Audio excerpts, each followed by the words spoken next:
It's easy to think about Rings of Power in terms of the lack of lore or the bad story writing. For our purposes, for season two, what we're wanting to do is have a more wholesome approach to how we review the show, trying to take into consideration the things that are close to the lore, things that aren't close to the lore, the things we enjoyed, the things we didn't enjoy so much, and there are things in season two that really do come out this way, like Cirdan the Shipwright. So with that, we want to make sure that we're not just going in, just bashing the show because, that's the thing to do. We're actually wanting to give it a fair assessment. So with that, let's dive right in. Welcome, my lords, to the White City, where you will learn more about Middle-earth and discover differences and similarities between the Rings of Power show and Tolkien's books, and whether Amazon's show, episode by episode, is worth watching. I'm Philip Dutt, your host, and I'll be joined by Matt Vandervoort and Mark Schaefer. I hope you enjoy. Hey everyone, thanks for tuning in to the White City Podcast.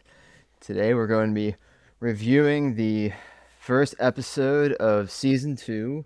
I'll be here with Mark, my co-host, and we'll be talking... How's it going? Yes, hello Mark.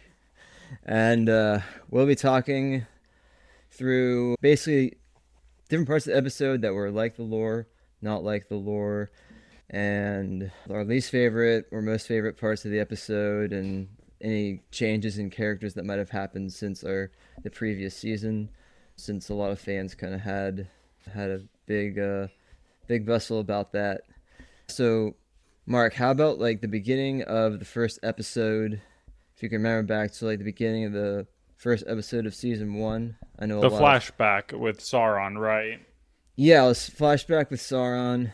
I can't remember if it started with Sauron. Was that it? Was like the flashback with Sauron? Was Yeah. that the first thing? And Yeah. he's trying to convince the orcs to join his Yes. All side. right. Yep. Um, Yeah. So we've got that, which is interesting because in the first season we actually had the same location basically that they're opening on as well, which was in the North yeah, Fordwaith, that's or right. okay, Yeah, yeah, whoa, Phil busting out the real thing. But yeah, so way up north where Galadriel goes in the yeah, first episode of the first season, right, and that's where they start the first episode of the second season, is yeah. Sauron being there. Yeah, so I also remember that because on the maps that we had growing up, like we had a like a map in our room, like so like we'd look at it all the time. We were going to bed, we'd like just like look at the map. So I do remember that Ford with was up north. Yeah. If you guys So can yeah, actually see that somewhat right up there, is and in the interesting. But lore, a lot of Sauron's early fortresses were up north, and it was like when he moved to Mordor was sort of his like first time going anywhere besides the north. Also, Morgoth always used to have his fortresses in the north, so okay, it's pretty lore accurate that Sauron would have and a bunch of orcs would be up in the north. yeah, a little chilly. Yeah, for Okay. sure. So, anyways, So but yeah, so we've got that. Sauron's trying to like convince the orcs to join him, right? And then we think about like the first part of the first season where Galadriel's with her band and they're like going through trying to find Sauron in the same place, mhm. actually. But they get there a little too late, I guess.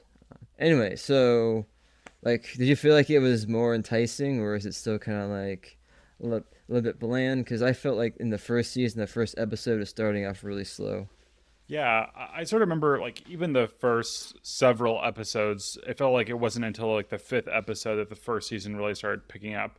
And I guess I've already felt more excitement and feel like the pace is a little bit faster in the second season. And that I think maybe in general, I'd say I think they've just done a better job with this season so far. To break down that specific scene you're talking about, I think we see like some of maybe the what's good about the Rings of Power and what I dislike about the Rings of Power. And what's good is that like it's not a moment that like is super that it's not really like laid out in the lore. They have some new characters. The father is like a new character that like is the leader of the orcs, and so this like moment is like sort of new. And I think they do a good job of sort of portraying like new interesting aspects. and also like some lore aspects where Sauron is trying to like use fear to press the orcs into his service. Yeah, I think I also see like what I don't like about the show is that they make and this is like sort of a theme that's been running out, but like there's not a lot of magic in the show, and they make the a lot of the characters seem like very like they're just like people who have good martial arts skills. Like Galadriel's someone throughout the show is just like a lot of martial arts skills, and it's notable like Sauron doesn't use magic or power to somehow like kill any orcs. He just sort of stabs them or throws them.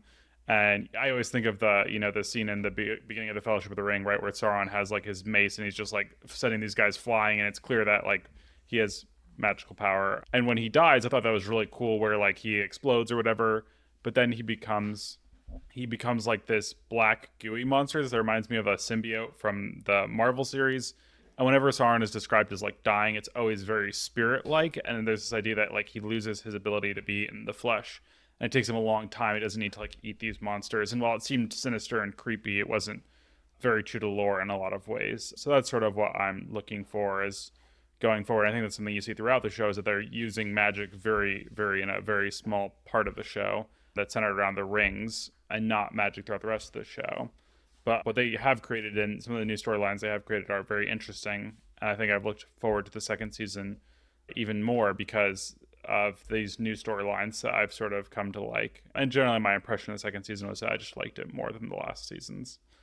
But yeah, we were going to talk about our favorite episodes of part of each of the episodes, Phil. And my favorite part of the first episode was probably that sort of scene. It was sort of just a fun scene that wasn't really portrayed anywhere else, and I thought it was really a really sort of unique deal. But yeah, what about you? What's your favorite part of the first episode? Okay, yeah, so my favorite part of the first episode, it is kind of tough because they kind of all run together since I just watched them back to back. So I think for the most part we saw battling with the orcs, and then we also saw the elves and like the rings going on there.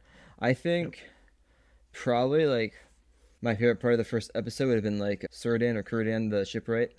I thought Yeah. that was pretty cool to see him, and this kind of like also, well, I knew that he's like one of the oldest, if not like the oldest elf around.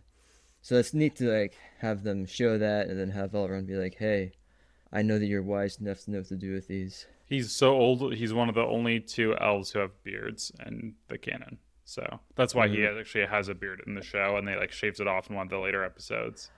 Ah, Um, ah, yeah, it's that's true. great. So elves were like a group of elves were all born at the same time. They're like the founding, sort of like the founding elven fathers, and he's actually one of them. He doesn't go to Valinor like the others. So that's why people like Galadriel, despite being younger than him, are sometimes considered to be more powerful or more magic or have more esteem among the high elves. But he's always known for being incredibly wise and faithful and loyal to Middle Earth.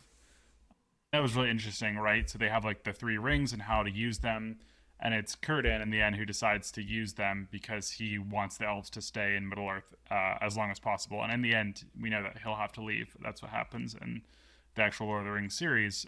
But for now, he wants to stay, and therefore he decides to use the rings. I thought that was Right, sort of an interesting like part of the lore accuracy that like Círdan is one of the elves who's most attached to Middle Earth, and therefore doesn't want to leave.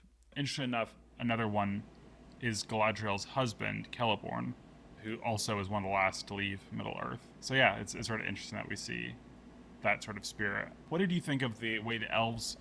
Well, one Galadriel like just instantly straight up like hop around to Sauron to Gil-Galad, and then Gil-Galad trusts her, and then there's like Gil-Galad and Galadriel sort of teaming up against Elrond, and Elrond deciding like really being against using the rings. What did you think of that, Phil? How did you feel that went? yeah. Well, I know like one thing is I was pretty fuzzy as to how things went down in like the previous episodes, like the last episode of season one, because I remember, and they showed it too, where Elrond finds like that scroll that talks about like the Southlands and kind of like some Yeah. history behind it, I guess. And that's when like Galadriel like realized that like he's not he's not the king of the Southlands. But then Mm-hmm. that's when he like tries to get her to like join him. So then he actually reveals to her that he's Sauron. So she's the only one, I guess, in that last episode of the first season who knows that he's Sauron, which is interesting because I thought like at least Elrond picked up on it by whenever he went out and grabbed the scroll in the first season, but he didn't, I guess. So that's whenever, so basically Galadriel tells him for like the first time in this first episode that Mm-hmm. like Sauron was Haldir or Halpern. Halbrand. Why Haldir? Just He's running out of everything. Yeah. yes. So, anyways, obviously Gil-Galad was wanting the rings and had an idea that they could use for good. And Elrond, you know, didn't have that idea at all. Only thing is, Yeah. did he know that they're? I guess he knew at that point that they were from that Sauron was Halbrand, because that's why he's wanting to like destroy them, right? Get rid So, of as them. I recall, at the end of the first season, Galadriel had found out that Halbrand wasn't who he said he was. She confronted him and found out that he was Sauron because he told her, right, Sauron lives because of you. But in the but Elrond just found out that Halbrand wasn't who he said he was. He didn't know that he was Sauron, so that's sort of why that interplay was there. Okay. It's interesting that like Elrond will lead the White Council later on, right, to try to destroy the One Ring, and it's like even at this point he's like, these rings, we gotta destroy them from the very Yeah. beginning. Yeah. Um, I will say that to me, the most surprising part was how they changed the character of Gil-Galad. In the first episode, first season, I would have gone as far to say that he was an antagonist because the whole show he's sort of being played against Galadriel. He's been being played as very authoritative, that he's sort of in the dark. And this season, it seems like it just totally flipped him, where he's this wise king now who's looking for everybody's advice, and he's not, authoritative, and he's letting other people sort of control their things. And yeah, it was sort of a big switch. Galadriel as well, I think, showed a lot of humility in the first few episodes, talking about like, oh, I'm going to like find him, but it's also very deferential to Gil-Galad, as well as maybe showing some more wisdom and like again magic, because I like magic and it's a big part of Lord of the Rings world. Even though she only gets her magic after she gets the ring, which is not at all the way the book would portray it. But yeah, because the rings actually enhance people's abilities they already have. So these elves were people who already had magic and power, and therefore the rings give them more magic and power. So yeah, I think there were some things I liked about that, and some things that I was like, oh, this is just a different change, but probably a good change. I forgot to mention really quick, Sauron in the first opening sequence, the way he ends up on the raft was just like, to me, it was just bonkers, right? He's like, oh, I like ran into this group of people, and then we were on a boat, and then it broke up, and then Galadriel was there, right? And it's really interesting that like in the Lord of the Rings show, to me, it's or sorry, in this books, there's always this idea that like evil is like powerful and conniving and has these like strategies, but that it's like good that has serendipity on its side, right? That like, oh, like it just so happened that Gollum was there, or it just so happens that this thing was there that like ends up being the thing that saves him in the end. But evil is the one who's overwhelmingly powerful, and the good needs to actually rely on these sort of chance encounters. But it's really not chance Yeah. because we know it's the hand of Iluvatar behind it all. And It, it was interesting they sort of portrayed almost this dark serendipity where Sauron just happens to be in the right place at the right time to accomplish his own plans. And it sort of came up in the journey of Halbrand a little bit, where he just so happens to get lucky breaks a lot of the time.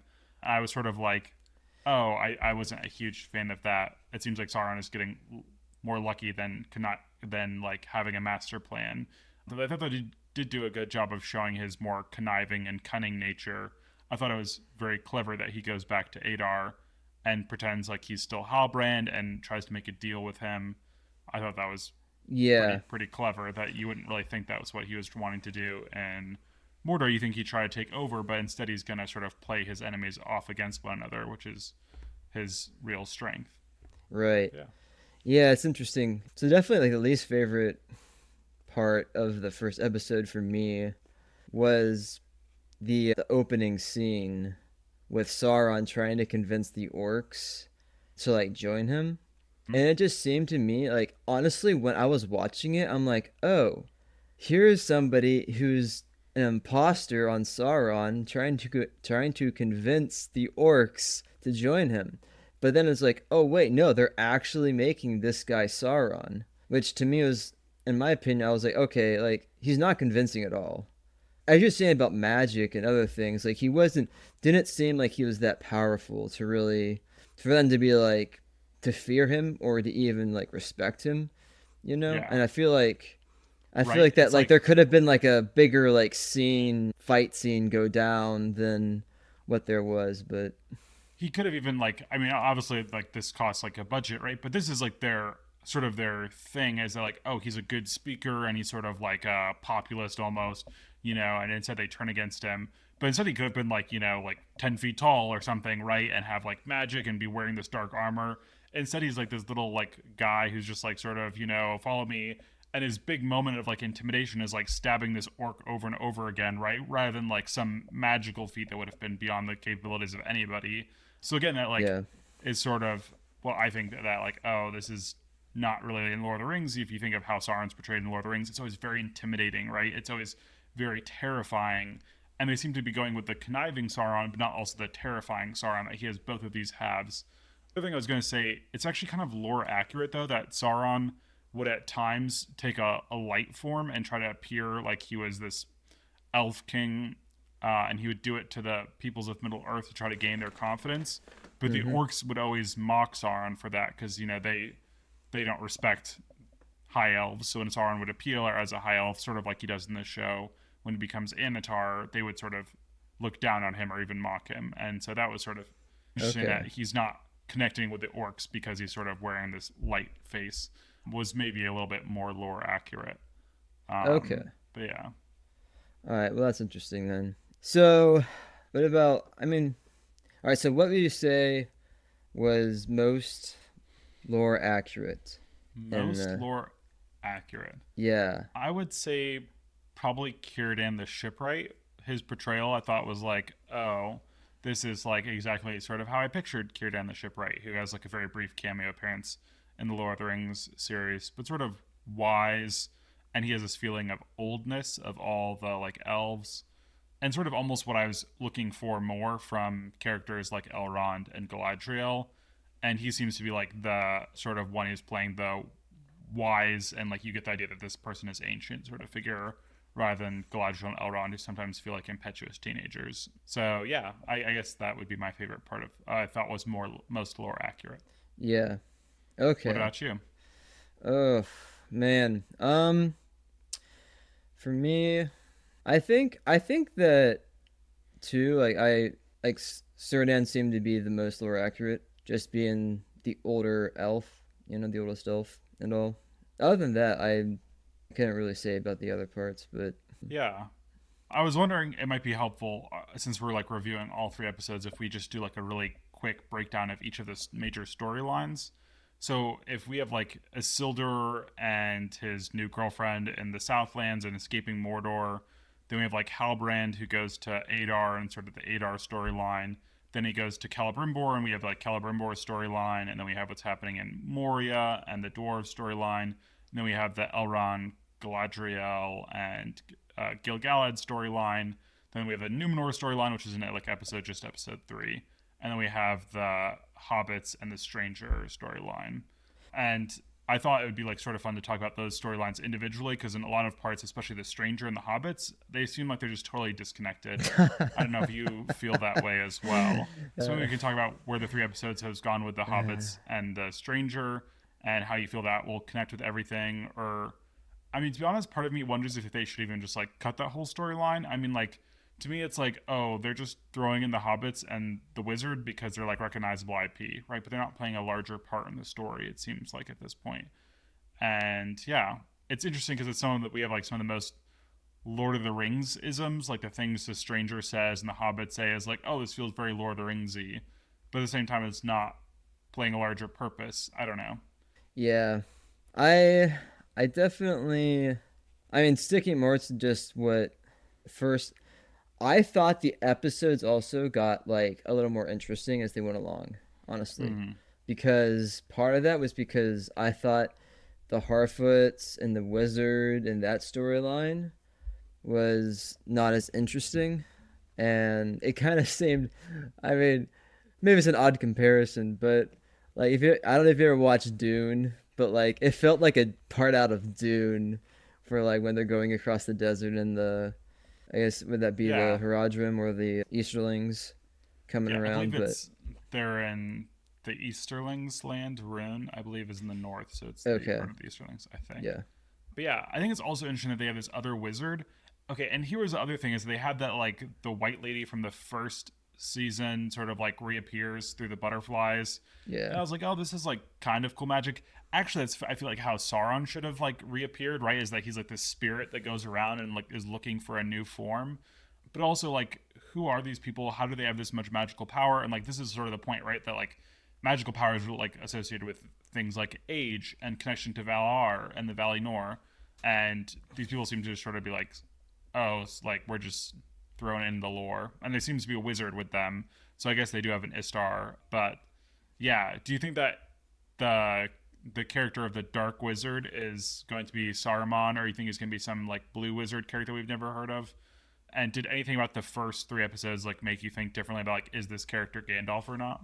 Yeah, it's Or the interesting. stranger? Yeah. Yeah, I honestly still had a pretty strong, it's like conviction that the stranger would be Gandalf, and I don't know about the other guy. I didn't really have any idea behind him, but I know also like conversing with a guy online about it. He was arguing that they would be blue wizards because the Tolkien estate was pretty, I guess, specific recently about the way that Amazon could take like the story and also Hmm. like so in a sense like they have to use blue wizards because Interesting. this is like that kind of time period, I guess. Yeah. But I They're was putting saying their foot like, down with the lore. That's good. yeah.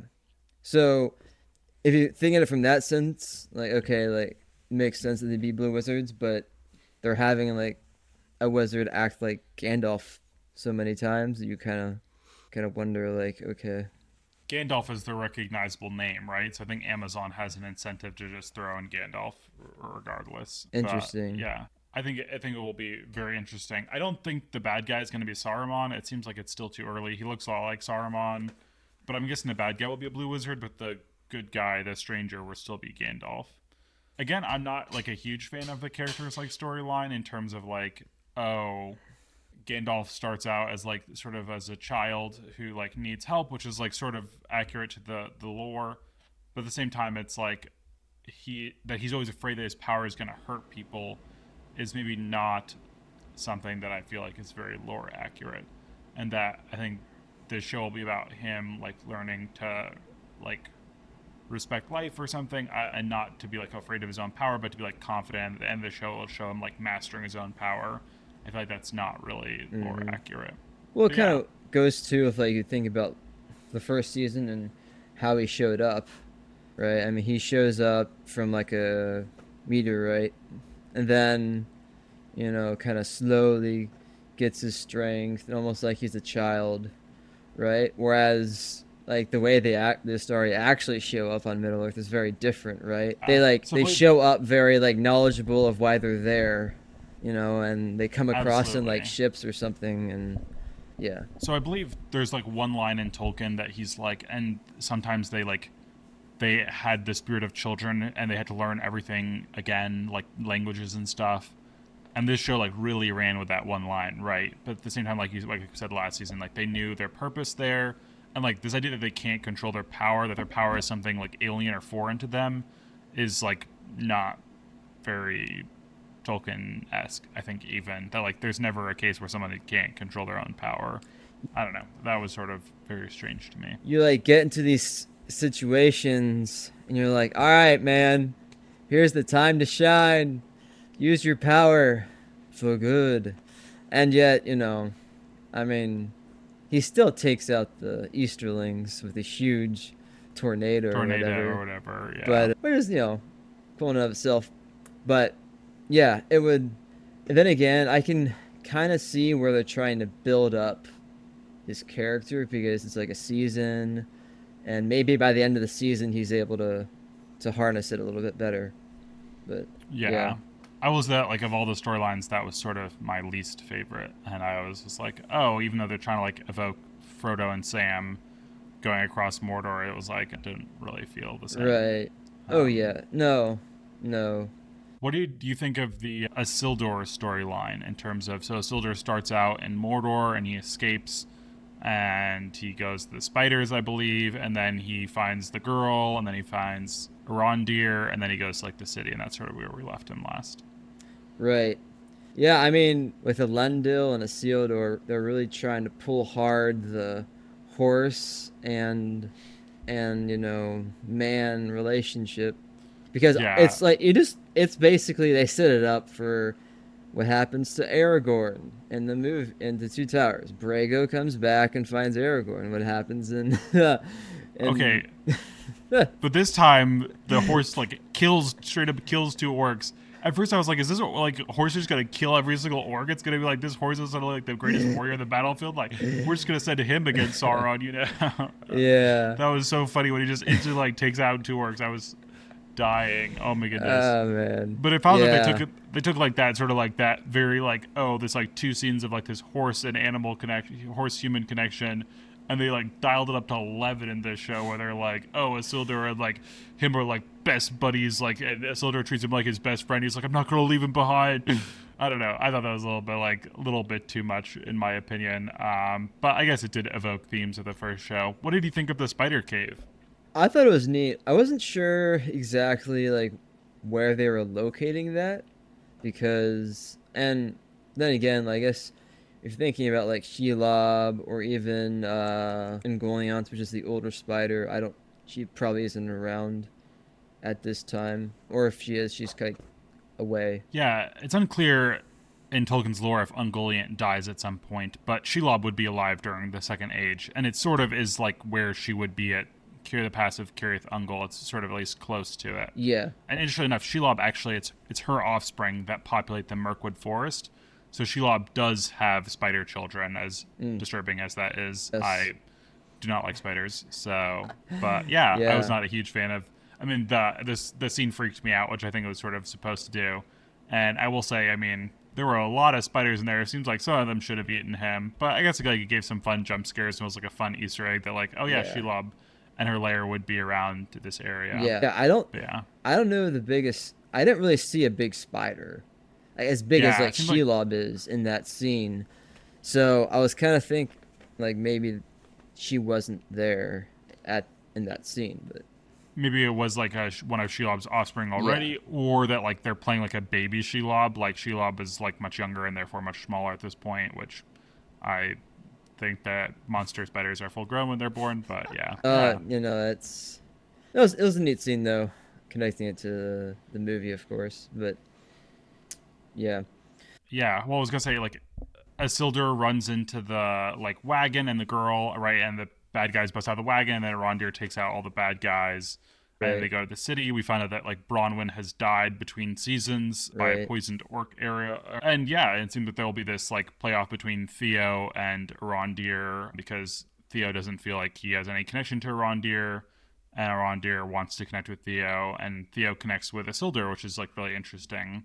yeah, And I guess this part of the show, I was like, it's not super like there's nothing in the lore about this, but the idea that like Isildur had a bunch of adventures is like totally believable.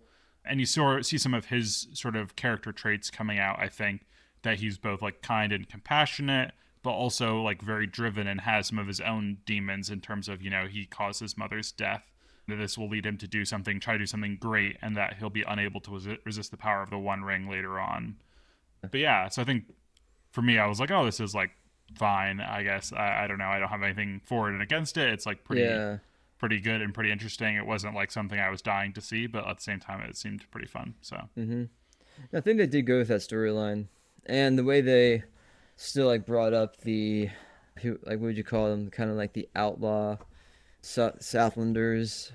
You kind of make a jump yeah, on them and all. who have I sworn think allegiance to Adar? Yeah, right to Adar. I think that Arondir is cool in the sense that you can tell that he's got like he's he's more than just a man, right? yeah. They give him like the abilities of more than just a man. He's like Legolas in a lot of ways, right?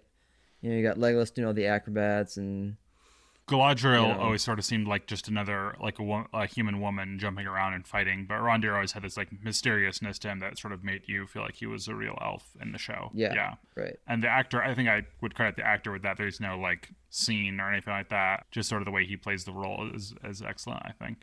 Yeah.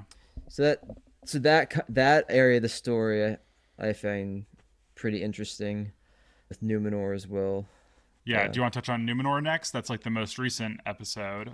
we don't have to touch on Numenor next. We Sounds can good. we can just move through the different episodes kind of more chronologically. Sounds good, But yeah. I know that the third episode focuses on mostly on Numenor. That's where we get all the Numenor stuff was in the last yeah, episode, as well as some of the like the Moria stuff was yeah. in episode 3. But I remember I'm Let's sort of having trouble remembering where the one episode yeah. ends, one of the Well, episodes begins. let's look at like so Halbrand goes like back to Adar, kind of Yep. as like a chained up like I will like serve you, I will serve the Lord of Mordor, which is interesting because he says I will serve the Lord of Mordor, which Doesn't say that's Adar. not is that really Adar? Yeah. That's something I caught anyways. He also wasn't branded, which was kind of Uh, interesting. Granted that brand wouldn't have any effect on him, but yeah, that was yeah. sort of interesting.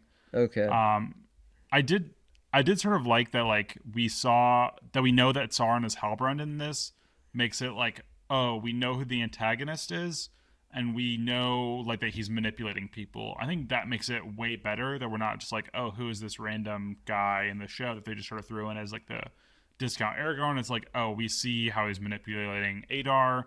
And it's actually like kind of clever, right? That like he is very conniving and sinister, and he like magics the wolf to like kill the guy or whatever. So I sort of like that part. I find the Adar part very interesting in terms of like that there's another competing guy for Sauron's title as like the leader of the orcs, and that he has a sort of different approach of, Mm-hmm. I mean, still very evil guy clearly from the show, but that he is sort of like the brotherhood of orcs that are gonna like set up their own lands. But yeah, then he goes to the city. It's blanking on it right now. Not a Region? Is it Um, a Region? You're talking about Halbrand going yes, to Region, right? to Region. Yeah, Yeah, that was interesting. So I, th- I just thought it was odd with how he came back to. I mean, okay, so him telling Adar like, "Hey, like I'll like, I'll come and like influence them in a certain like the enemy in a certain way, to so that find I out can where so Sauron yeah is. yeah so I can find Sauron for you."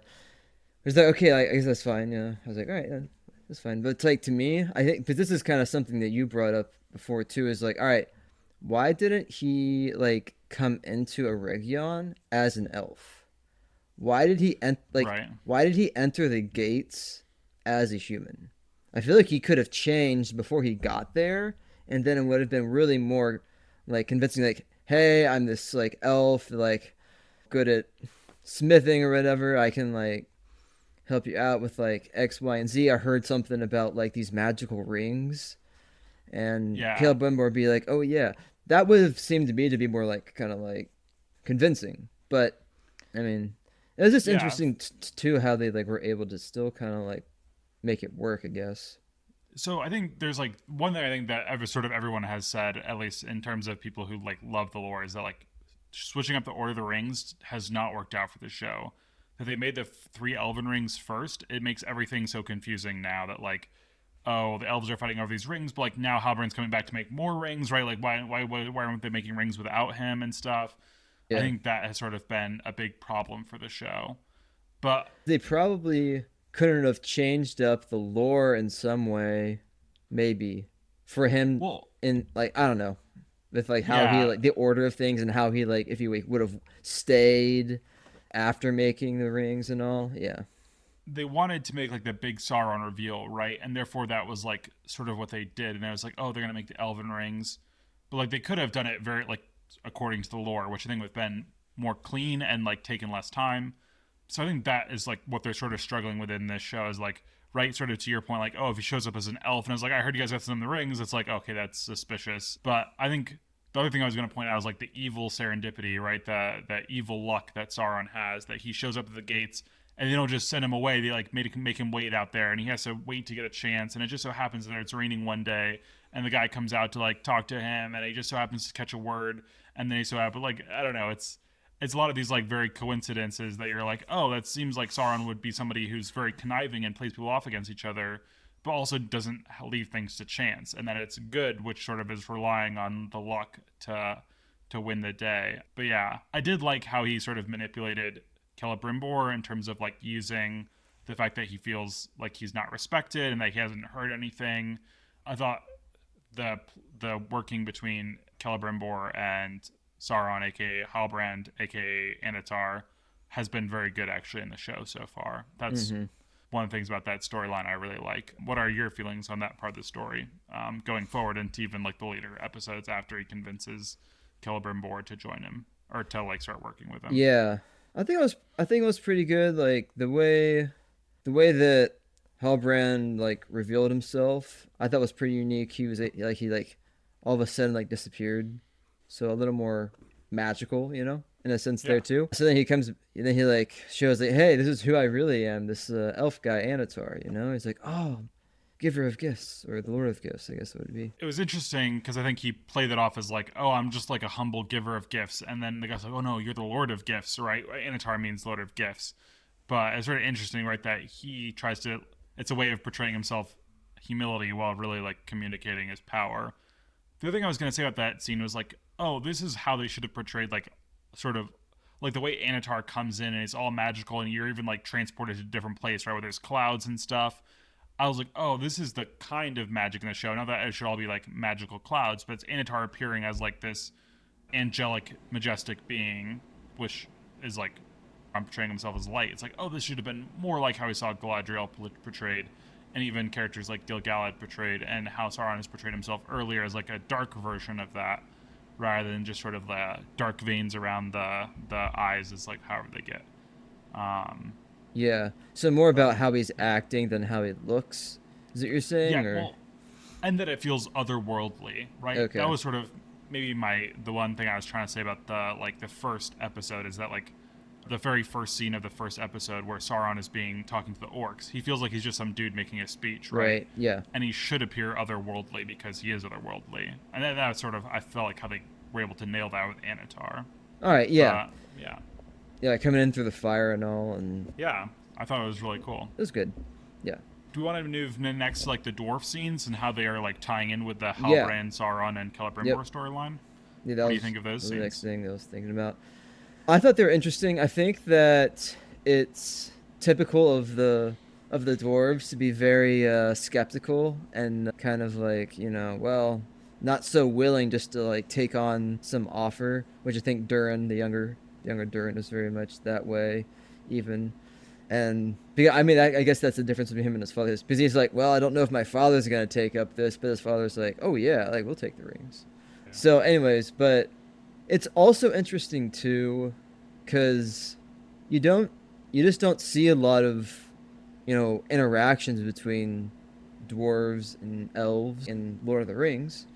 So, so it's neat to see like that interaction, them coming to a region, and it's like, hey, Lord of the Rings is like the Middle Earth map. It's like it's bigger than just like small people in this place and in this place. It's like, you know, people over here know about like the people that are over there, and they still interact even though they're like seem like they're a far way away. But yeah, I think as well, you see that like the dwarves were never like Sauron was never really able to control the dwarves because they're so mistrusting that whether he appears like intimidating, they just resist him, or if he appears like right, if it smells too good, the dwarves are like suspicious. And I thought it was really clever that Sauron says, "Oh, Elrond says you're like the wisest of all dwarves," and Durin was like, "Elrond would never say that about me," or whatever. Right? It's like the idea that like no dwarves really ever described as wise, as like they're like naturally suspicious, but at the same time that they're desperate. Again, I think you see the theme of evil luck playing in that like, oh, this darkness has struck the mountain, and it's not really clear if that's Sauron controlling that or the Balrog or what that is, but it's like making the dwarves like desperate, right? The other interesting thing, and this will like tie in with the future episodes, but the dwarves believe that the chief dwarf ring that's given to the high king of the dwarves, Durin, not the high king, that's not his name, but the Durin, yeah, the king of Moria, is actually not tainted by Sauron, and therefore is like sort of like the elven rings in that respect. And it seems like the show will definitely play a different tact where that ring is definitely corrupted by Sauron and he's using it to control people. But really. yeah, I thought, So you're yeah, so actually, that ring actually that ring wasn't corrupted by Sauron either. That's what the dwarves believe, and it's unclear if that's actually true. The dwarf, like, because the guy who gets it is killed, and actually, that dwarf isn't that ring is in the hand of Sauron because Gandalf finds it whenever he's in the place he's in during the Hobbit. I forget the name of it. Oh It's slipped yeah, my mind. the Misty Mountains, No, it's the like the the fortress of the cave. bad guy, and it's no, it's Oh, he's a oh, side the story. Dol Door. Yeah, Dol Guldur. Yeah, he goes to Dol Guldur, and that's actually whenever in the Hobbit they find him, and it's like old Durin, but he's actually the one who had the ring. And the books he finds him dead, and Sauron has already taken the ring from him. But yeah, so I think it was interesting. I also sort of liked the like, oh, the dwarves rely on the sunlight to like keep their plants alive, Yeah. and I liked the interplay between Disa and Durin, the son and the father. I think all around the dwarf storyline has been a really good one and a really solid one that I've really liked. Yeah. The one thing I was going to point out is that Durin, his hands are all soft, whereas he beat Elrond in like that rock pounding competition in the first season. You remember whenever Elrond shows up at Yeah. you're right, and then all of a Yeah. sudden they're portraying him as like this soft prince, right? And it was like, oh, he was like this tough guy in the first season, and now he's like this weakling. So that was sort of like, oh, seems like they want to just portray him a little bit of a different way now, What was the scene where he was portrayed weak? right? Because he's trying to hack at the rocks, right, as his job now because he's no longer prince, and Okay. they're portraying that he has like these like sores on his hand and stuff. Oh yeah, right. But yeah, I think all around, I think I've liked the interplay of those characters and the way the different Durans interact. I think has been really great as well. Any other comments on the Moria storyline? Well, I thought it was yeah. I thought the mirror things were interesting. And actually, lore accurate that they're like these shafts of light that the dwarves use to bring down into Moria. Okay, kind of like you see in the Fellowship of the Ring. Yeah, actually, yeah. Okay, yeah, I thought it was interesting when I don't remember how far forward this one jumped, but Deesa's trying to sing to bring the mirrors back, the shafts, and just kind of like corrupts everything. So I don't really get the point of her singing, I guess, but maybe there's more to that I'm missing. Well, it seemed like it's the way they're trying to portray like dwarf magic, that like this is their connection to the mountain, the connection to the earth, and that through it that they listen to the earth and it tells them where to dig. Yeah, I think it's interesting that they're like losing their magic, and I think I liked it just because I think the show needed more magic to make Middle Earth feel like a place that's magical. But I think you're right that it's sort of like a little strange, and then like why is it gone now? And it's to me it's unclear what the darkness is and why it's affecting the mountain. If it's like Sauron, who's just like because he's back, it just bad things start happening everywhere. Who knows?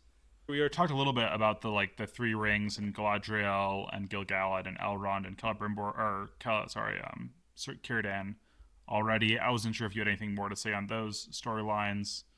It ended with Elrond's going to lead the party that's going to go to Celebrimbor and Eregion. I Yep. will also say that like again like the messengers got killed and were sort of like unclear. Did Sauron plan that? Because if they hadn't and they'd made it there, it seems like he would have been toast. Yeah, that seemed like that was a little. Yeah, it was a little. They didn't really show much about that. One scene they show like, hey, here's this, bring it to Celebrimbor, and then like there's a scene where they just show like, oh, the guy's dead, and there's the scroll inside the little Undelivered, yeah. box there delivery. Yeah, So absolutely, it seems like they just like were sort of moving past it. Yeah. Again, sort of that evil luck playing in. But I thought the other parts were good. I thought the like them using the rings to restore their lands was good. Yeah, I generally liked the interplay of how they're using the three rings mm-hmm, and the effects they're having. yeah. So like Elrond, even after like they put on the rings and it shows that like they're bringing back life to the tree, is still suspicious, which is interesting because what were they talking about? Who is it? Was it Cirdan who was saying, well, like these rings may not even be like corrupted by him? Was kind of like what he was saying. So I don't. So it's almost like Elrond's trying to say like, no, they're gonna corrupt us, and like there's a tidbit where you think that the elves are gonna be, affected some way by the rings, but with that one scene about like Credence, being like, hey, like I'm gonna take this ring. I've got no problem doing that. So Seemed like a big abrupt switch, right? yeah, I think the one thing I was going to say, so I'll just talk a little bit about the lore behind the rings. But generally, the first 16, the 9 for men and 7 for dwarves, were made by Sauron and Celebrimbor working together in the books. And these are generally that Sauron corrupted these rings by being the one who made them. Sauron leaves to go to Mordor to make the One Ring, but while he's gone, Celebrimbor and the elves without Sauron, and after having perfected the craft, make the 3 elven rings. And therefore, when Sauron puts on the ring, he has this deep control and power over the 16 rings, but not it's not in the books. It's sort of not the 3 elven rings. The elves are afraid that Sauron will take the 3 elven rings, so they hide the rings, so they never appear with them in public after Sauron puts on the One Ring. And they're able to appear like they're aware of Sauron with the rings. There is some connection between the 3 elven rings and the One Ring, but at this point, Sauron hasn't even made the One Ring, and it's pretty clear that he there shouldn't be any sort of like darkness inside of the rings, and they're sort of trying to, I think, portray it as like sort of the One Ring. And I guess like it's like, hey, we got to make things sort of like the Lord of the Rings, even though there's not like a lore reason to. We gotta like, oh, we gotta be talking about why we should use rings, or if it's a bad idea to use rings. It's a little interesting, I guess, because now it's like, oh, the right choice is to use the rings to save the elven lands, as opposed to like never use the One Ring. Right. So it'd be interesting to see moving forward when they actually like encounter like Sauron as they're wearing the rings, if they're gonna show it as being more of them being influenced by him, or if they're, if the rings are pure besides him. Yeah. That only leaves us with the Numenor storyline, right? Which Yes. is the most recent episode, was focused a lot on that storyline. Mm-hmm. Yes, I think that it was there are a few things that I remember from it that were pretty interesting. So basically, like, the big part is that Muriel's being like crowned, basically, right? Because Tar Palantir died, so she being his, Look at you remembering all the names. so she being his heir, right? Because isn't she his daughter? Yes, she is his daughter. Right. So she takes over. So she's being crowned. Our Farazan's kind of, I don't know, being a little elusive. You don't really know what he's up to. Sneaky and Yeah. conniving, yeah. So, which is probably proper. And then I don't really remember. Oh yeah, it's the whole thing with the Palantir. So Yeah. they get pretty into like the Palantir, and it. I guess they don't. I think basically people weren't understanding what the Palantir was or what it does necessarily. Just see this thing, they're like, oh my gosh, who is she? Because well, it was interesting. Was it Elendil's daughter who like brought Yeah. it out in the open and was like, she was like, she had this, and that means that she's not fit to be queen, basically. Um, So it's interesting. What I was gonna say, like the Numenor storyline. So first of all, they send like three tiny ships to Middle Earth, right? And they come back, and like some of them have died, but it somehow created like this destabilization of their entire society, because like a few soldiers died in Middle Earth whenever they went or whatever, and the queen is described as a warmonger. I don't know. It's just really funny. Like after seeing this like massive island, this massive city, they send like 3 little baby ships, and then like, oh, all of a sudden it's like this deep scar among their people of the like, oh, because of the war. Just going off of the lore really quick, Muriel in the lore is not blind, and the Palantir were, all 7 of them were given to the Numenorians. So the Numenorians stationed them in different parts of Numenor, and whenever they made colonies on Middle Earth, they would station some there. And some of those fell to Sauron or other people. But these were like well known within Numenor. They're not like little hidden secrets that elf magic is using. So I guess like it sort of makes sense in terms of like elf hatred, and that they're using these artifacts, but at the same time it's like not a surprise or a hidden thing. Obviously Elendil's daughter is like a totally made up character from and doesn't exist in the lore, and they're sort of using it to like split Elendil and his family, and she's like in likes Arvarazan's son or whatever. And I think it's the one thing I really did like is that you're seeing these split between the faithful already and the Kingsmen, the people who are behind Ar-Pharazôn and the people who are behind Muriel, and the fact that Muriel went over and sacrificed herself to fight for Middle Earth, and she has soldiers who went with her and saw her fight, and you saw that in the like the bar scene or whatever, whenever the soldier, I don't remember his name, but stood up for the queen, right? And then you have the Kingsmen, and it's that choice that Muriel had to make about wearing white or red. is very telling because white symbolizes the Valar and the faithful who are faithful to the Valar, and red signifies the king's men. You Yeah. notice Ar-Pharazôn wears red in the next scene to the coronation. Also, that red symbolizes the rising sun, where the setting sun, where Valinor is, because Valinor is in the west. And they're going to try to conquer Valinor, right? So they want to conquer the land of the sun, which is why they wear red. So, like, this is. I love how it's, like, tied into the lore that we're seeing this split. And I actually do like that Muriel's blind. I feel like it makes the character more interesting, and it also makes it like, oh, it sort of makes sense that Ar-Pharazôn is able to come in and be like, oh, I'm the strong man, and our leader is a weak blind woman. But like, it makes it sort of more compelling that you see also Muriel's strength is a different kind of strength, that she is, the strength to resist fighting back after getting slapped or whatever, and to like be confident even whenever she's not able to see what's going on around her. Mm-hmm. Makes the character, I feel like, more compelling, and makes more sense that they would rally behind her. I do hope Elendil plays more of a role, because in the lore he's like the leader of the faithful and plays a significant role. Also, spoiler alerts, but in the books, Ar-Pharazôn forces Muriel to marry him to sort of more legitimize his claim to the throne. So that might be a thing that's coming up and will be very spicy in the show, because he's going to convince his cousin to marry him. Oh my. You notice that he called her Muriel, but she called him cousin, and I wonder if that was sort of like laying the groundwork for her. She's like, I don't want any part of you, and he's sort of like, oh. But yeah, I liked how the eagle showed up at the ceremony. That seems like, oh. Yeah, keep going, because that's the next thing I was touching on, because maybe there's Yeah, more well, behind it, but I was thinking like, okay, wait, is this meaning like that our Pharazôn then is being picked over Muriel, or like that was a little confusing there. yeah, I think the eagle was showing up to symbolize Muriel's like coronation, but I think you see that like Ar-Pharazôn is able to like co-opt it, and that, yeah, that's sort of, he is like, it's interesting the way this show has portrayed Ar-Pharazôn, but that he's sort of like Sauron in many ways, that he is like co-opting the eagle symbol, right? Like, oh, this eagle showed up, I'm gonna like stand in front of it. You notice he didn't stand too close to it, so I think that maybe that's a sign that he's afraid of it, and Mm-hmm. that it did not show up for him, it showed up for Muriel.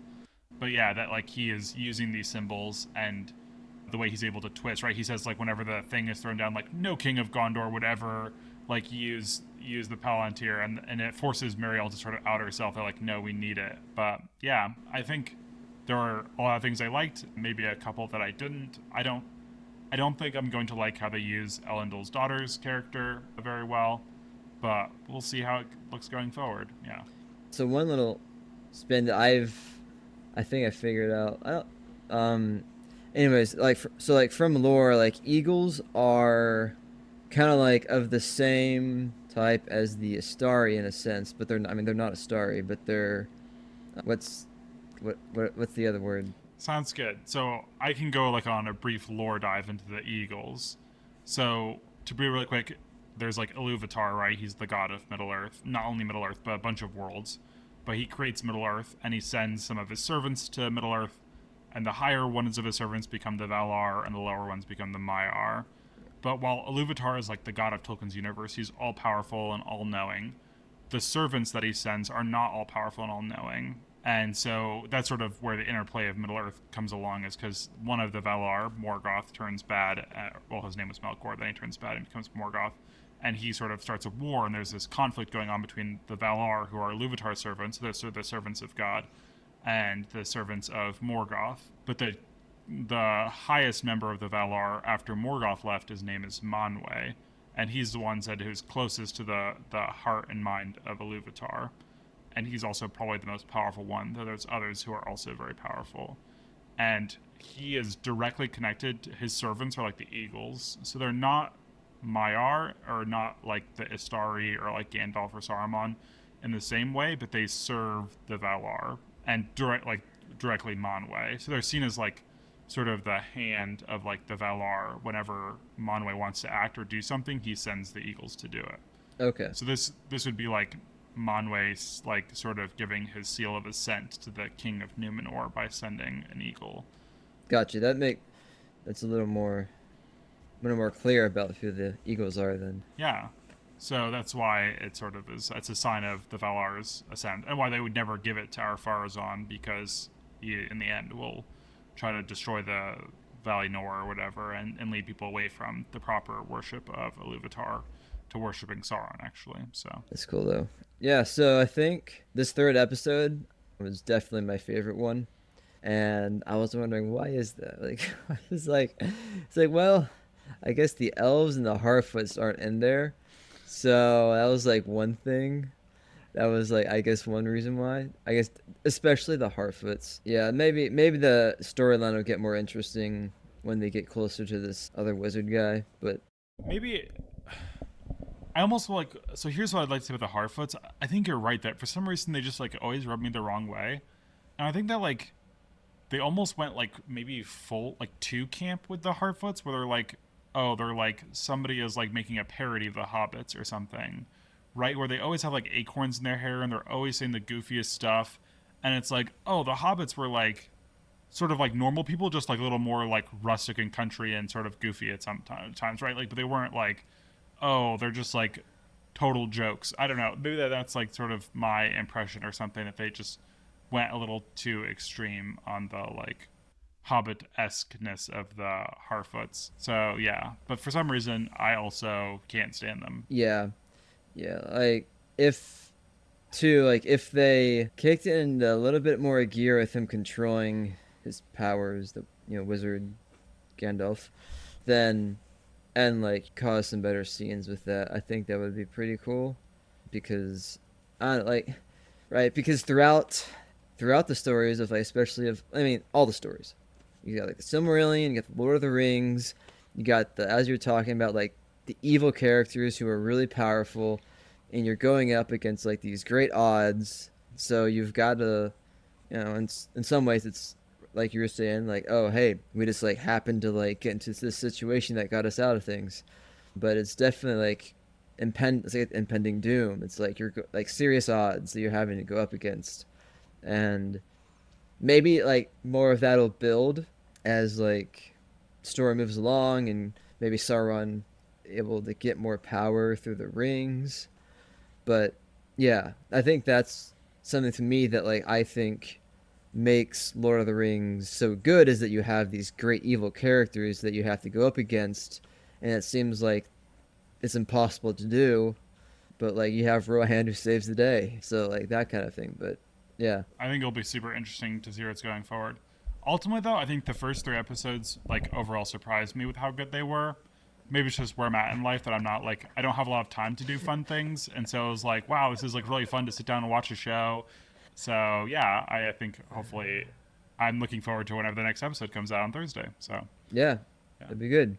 So all right, thanks everybody for tuning in and listening to our review of episodes 1 through 3, and catch us here for the review of episode 4, and we'll get in touch with you then. Thanks for visiting the White City. Before you leave, please subscribe to our podcast and check us out at thewhitecitypodcast.com.